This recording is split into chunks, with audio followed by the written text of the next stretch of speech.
DMart is equal to discount, DMart is equal to गर्दी, हे आपल्याला 100% माहिती आहे. भारताच्या प्रत्येक छोट्या मोठ्या शहरामध्ये डीमार्ट्सचे आज आउटलेट ओपन आहेत. प्रत्येक सिटीमधला माणूस महिन्याच्या शेवटी जेव्हा खरेदी करायची असते तेव्हा तो प्रेफर करतो मी डीमार्टला जाऊन खरेदी करेन, कारण की डीमार्टमध्ये त्याला वर्षभर डिस्काउंट मिळत असतात हे माहिती आहे. आता एवढे सगळे डिस्काउंट देऊन सुद्धा डीमार्ट प्रॉफिटमध्ये का राहतं हे आपण समजून घेणं फार गरजेचं आहे. कारण की डीमार्टची स्ट्रॅटेजी जर आपण आपल्या बिझनेसमध्ये इम्प्लिमेंट केली तर खरंच त्याचा आपल्या बिझनेसला खूप चांगला फायदा होईल. आजच्या या व्हिडिओमध्ये डीमार्टच्या अशा कोणत्या 6 स्ट्रॅटेजीज आहेत ज्याच्यामुळे डीमार्ट एवढे चांगल्या पद्धतीने त्यांचा बिझनेस चालवते आणि नेहमी प्रॉफिटमध्ये राहते हे समजून घेणार आहोत.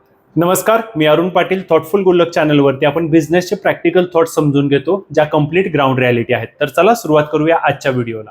सगळ्यात पहिली जी स्ट्रॅटेजी आहे ती आहे डिस्काउंटची. पण ऍक्च्युली डीमार्ट डिस्काउंटपेक्षा जास्त सुद्धा व्हॉल्यूम गेम करतं हे आपल्या लक्षातच येत नाही. तुम्ही ऑब्झर्व करा, डीमार्टमध्ये आपण जेव्हा खरेदी करायला जातो त्यावेळेला आपल्या डोक्यामध्ये 1,500 ते 2,000 रुपयांची बिलिंगची अमाऊंट असते, पण ऍक्च्युअल आपण जे बिल करतो ते जातं जवळपास 3, 4, 5,000 रुपयांपर्यंत. आता डीमार्टचा फोकस काय असतो की तुम्ही जास्तीत जास्त वस्तूंची खरेदी करावी. तुम्ही खरेदी केल्यानंतर येणाऱ्या प्रत्येक कस्टमरनं तशाच वस्तू अजून मोठ्या प्रमाणावरती खरेदी कराव्या आणि भलेही कमी प्रॉफिटवरती आपण जर जास्त व्हॉल्यूम विकला तर आपलं दिवसभराचं जे गणित आहे ते एक्झॅक्टली कॅल्क्युलेट होईल आणि आपल्याला जेवढा दिवसाचा नफा कमवायचा तेवढा कमवून आपण मोकळे होऊ हे डीमार्टला ऑलरेडी क्लिअर आहे. एक साधं उदाहरण बघूया. समजा आपण एखाद्या आपल्या दुकानामध्ये ज्या वस्तू विकतोय, दिवसभरात 100 वस्तू विकूया ज्याच्यावरती आपण 20 रुपये प्रॉफिट कमवतोय. तिथे आपला दिवसभराचा प्रॉफिट झाला 2,000 रुपये. पण डीमार्टमध्ये 5 रुपये प्रॉफिट कमवून 5,000 नग विकले जातात, ज्यांचा दिवसभराचा प्रॉफिट होतो 25,000 रुपये. हा जो व्हॉल्यूम गेम आहे तो खूप महत्वाचा आहे आणि आपण आपल्या बिझनेसमध्ये सुद्धा डिस्काउंटपेक्षा जास्त व्हॉल्यूम गेम कसा करता येईल याच्यावरती फोकस करणं फार गरजेचं आहे. कारण की व्हॉल्यूम बेस केलेला बिझनेस ह्याच्यामध्ये टर्नओव्हर खूप जास्त राहतो आणि तुम्हाला प्रॉफिट सुद्धा चांगले राहतात, भलेही तुम्ही डिस्काउंट कस्टमरला ऑफर केले तरी सुद्धा. दुसरी स्ट्रॅटेजी आहे इन्व्हेंटरीची मुवमेंट. डीमार्टमध्ये तुम्ही ऑब्झर्व करा, सगळी जी इन्व्हेंटरी आहे ते खूप फास्ट मूव्ह होत असते. साधारण एक 15 दिवस ते महिन्याभराच्या कालावधीमध्ये सगळे प्रोडक्ट्स कंटिन्युअसली चेंज होत राहतात आणि इन्व्हेंटरी पटापट बाहेर विकली जाते. त्यांच्याकडे इन्व्हेंटरीमध्ये पैसे कधीच होल्ड राहत नाहीत. आपण जर आपल्या बिझनेसमध्ये समजा 10 लाख रुपयाचा माल भरलाय आणि तो माल विकायला जर आपल्याला वर्षभराचा कालावधी लागणार असेल तर विनाकारण आपले 10 लाख रुपये त्या मटेरियलमध्ये अडकून राहतात.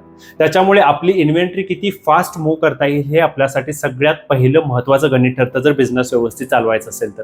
डीमार्टची ही स्ट्रॅटेजी आपल्या बिझनेससाठी खरंच खूप चांगल्या पद्धतीने आपण इम्प्लिमेंट करू शकतो. आपल्याला मंथली जेवढी इन्व्हेंटरी लागते तेवढीच इन्व्हेंटरी भरायची आणि पैसे कंटिन्युअसली रोटेट करत ठेवायचे. पैसा ही गोष्ट अशी आहे की तुम्ही त्याला जेवढं जास्त फिरवाल तेवढं जास्त प्रॉफिट तुम्ही त्याच्यातून कमवू शकाल. तिसरा पॉइंट आहे उधारीवरती धंदा करायचा नाही. डीमार्टमध्ये आजपर्यंत तुम्ही एक तरी असा कस्टमर पाहिलाय का की जो जाऊन मटेरियल उधारीवरती घेऊन येईल? अजिबात नाही. डीमार्टमध्ये सगळे व्यवहार हे कॅशमध्ये होतात, रोखीमध्ये होतात. जे काही बिल झालं असेल ते अपफ्रंट पे करायचं आणि माल घेऊन जायचा, दॅट्स ऑल. ह्याच्या पलीकडे काहीच नसतं. त्याच्यामुळे उधारीमध्ये पैसे न अडकल्यामुळे डीमार्टला पुढे ते पैसे यूज करताना खूप सोपं पडतं. कारण की त्यांचे जे सप्लायर आहेत त्यांचं जे क्रेडिट पिरियड आहे ते रिड्यूस करून घेतात. 5-10 दिवसांमध्ये त्यांचे पेमेंट क्लिअर करून टाकतात. त्याच्यामुळे त्यांना अजून अपफ्रंट डिस्काउंट भेटतात. सप्लायरचे जे मिळणारे डिस्काउंट्स आहेत प्लस कॅश क्रेडिट जे आहे त्याचे बेनिफिट जे आहे त्याच्यामुळे पैशाचं रोटेशन खूप फास्ट होतं आणि जे काही डिस्काउंट्स मिळतात त्याच्यामुळे त्यांचा प्रॉफिट अजून चांगल्या पद्धतीने वाढतो. आपण जर आपल्या बिझनेसमध्ये उधारीमध्ये पैसे अडकून ठेवत असू, ते पैसे वसूल करायला जर आपल्याला 1-2 महिने लागणार असतील तर आपण आपला धंदा कधीच व्यवस्थित चालवू शकणार नाही. त्याच्यामुळे डीमार्ट करून ही गोष्ट शिका की आपल्या धंद्यामध्ये क्रेडिट न देण्याचा प्रयत्न करा. ते खरंच खूप चांगलं आहे आणि आपल्या बिझनेसच्या फायद्याचं सुद्धा. चौथी स्ट्रॅटेजी आहे, डीमार्टमध्ये तुम्हाला कधीही व्हरायटी ऑफ प्रोडक्ट्स पाहायला नाही मिळणार. समजा तुम्ही शॅम्पू जर कन्सिडर केला, भलेही डीमार्टचं स्टोअर एवढं मोठं आहे, त्यांच्याकडे एवढे शेल्फ्स आहेत, पण तिथे तुम्हाला 10 ते 20 प्रकारचे शॅम्पू मिळतील, त्याच्यापेक्षा जास्त नाही. बिकॉज त्यांना माहिती आहे जर कस्टमरला आपण मल्टिपल ऑप्शन देत गेलो तर कस्टमरचं पर्चेसिंग बिहेवियर चेंज होतं, कस्टमर खरेदी करण्याचे चान्सेस फार कमी होतात. त्यामुळे ते लिमिटेड ऑप्शन देतात आणि तुम्ही सुद्धा तुमच्या बिझनेसमध्ये ही गोष्ट इम्प्लिमेंट करा की कस्टमरसाठी विनाकारण मल्टिपल ब्रँडमध्ये एकच प्रोडक्ट ठेवू नका. त्याच्यामध्ये शक्यतो तुम्ही त्याला लिमिटेड ऑप्शन द्या. लिमिटेड ऑप्शन असेल तर कस्टमर इमिजिएटली ती गोष्ट परचेस करतो आणि तो तिथून निघून जातो. पण जर तुम्ही त्याला मल्टिपल ऑप्शन्स दिले तर तो 10 वेळा विचार करणार आणि शेवटी तो नकार देण्याचे चान्सेस सुद्धा वाढतात. त्याच्यामुळे बिझनेसमध्ये लिमिटेड ऑप्शन असतील तर बिझनेस चांगल्या पद्धतीने चालू शकतो, हे कधीच विसरू नका.